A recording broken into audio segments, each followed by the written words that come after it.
Back to The Hague, there's a press conference being held on the steps of The Hague. Let's just listen in. Is that what we heard today was not really an engagement on the facts, some engagement on the facts, but not really rebutting what South Africa is trying to assert, is essentially trying to detract and blame, cast political aspersions on the intentions of South Africa. And what we are hoping for is that the judges will actually look at the strength of our own pleadings, not only now, but also in terms of our responses to Israel's written reports as required by the courts. Because we do believe that our own intention here has really been to bring to the fore key concerns around international crimes, in particularly the crimes of crimes, which is genocide in this case. And we are very serious about that from a human rights perspective. And not essentially here as alleged by Israel that we are here to defend or protect Hamas from destruction. And I think that if one looks at the evidence base that's been brought to not just this court, but to all of us through the various means available before journalists when disallowed, is the evidence of the massive destruction of people, their lives, but also, domicide is a new term emerging, the destruction of homes, hospitals, schools, universities, all the means necessary for a group to sustain life, which is essentially at the core of the Genocide Convention.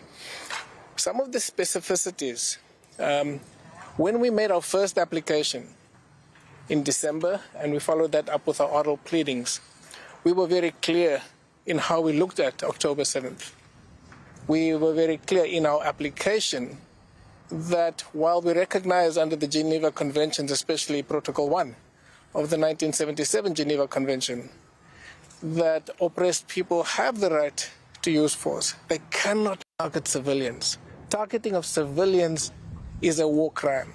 And it's for that reason, shortly after October 7th, we approached the International Criminal Court to ask for both Hamas and those involved in the armed attacks to be investigated for war crimes under that Geneva Convention Protocol 1, but also in terms of the Rome Statute. We also asked for, of course, for Israel to be investigated for war crimes. And in the case of Israel, also because of genocide, because of the unfolding genocide. So to argue that we are here again, as they did in January on behest of Hamas, is completely false. They then refer to a conference that took place in South Africa. It was a civil society conference. That civil society conference expressly invited civil society people that had nothing to do with government. And it included civil society formations from Palestine, including from the Palestinian Authority, where there's a section dealing with anti-apartheid and an anti-apartheid conference. So to suggest, as they did, that this was a government hosting of Hamas is completely false. And we just needed to clearly rebut that.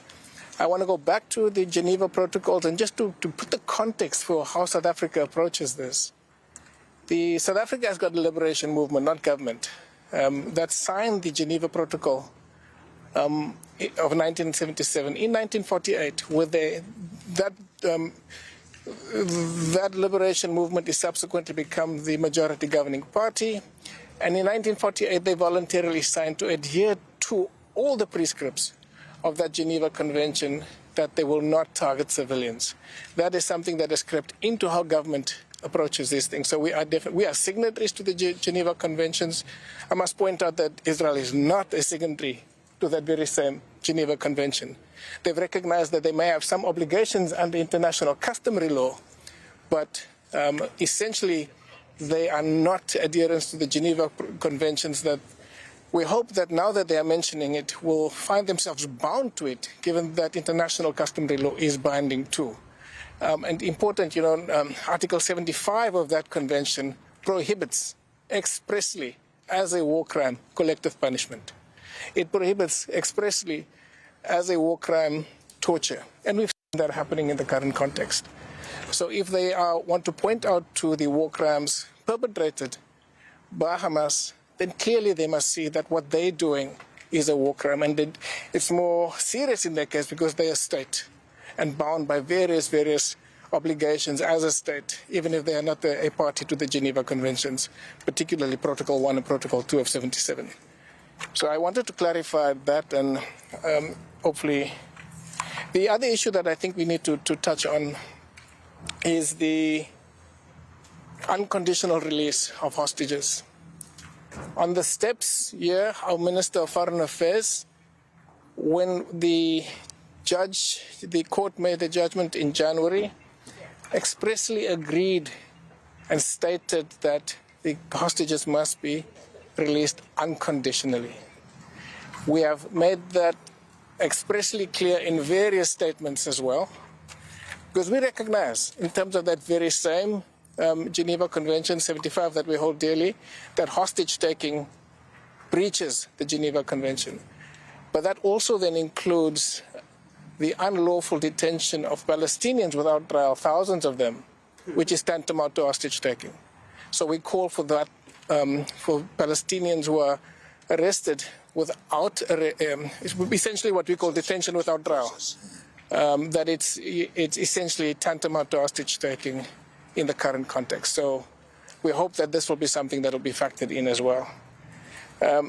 With regards to the attack on the data, on the fatalities, the use of OCHA in this report reflects similar incorrect interpretations of what OCHA is saying.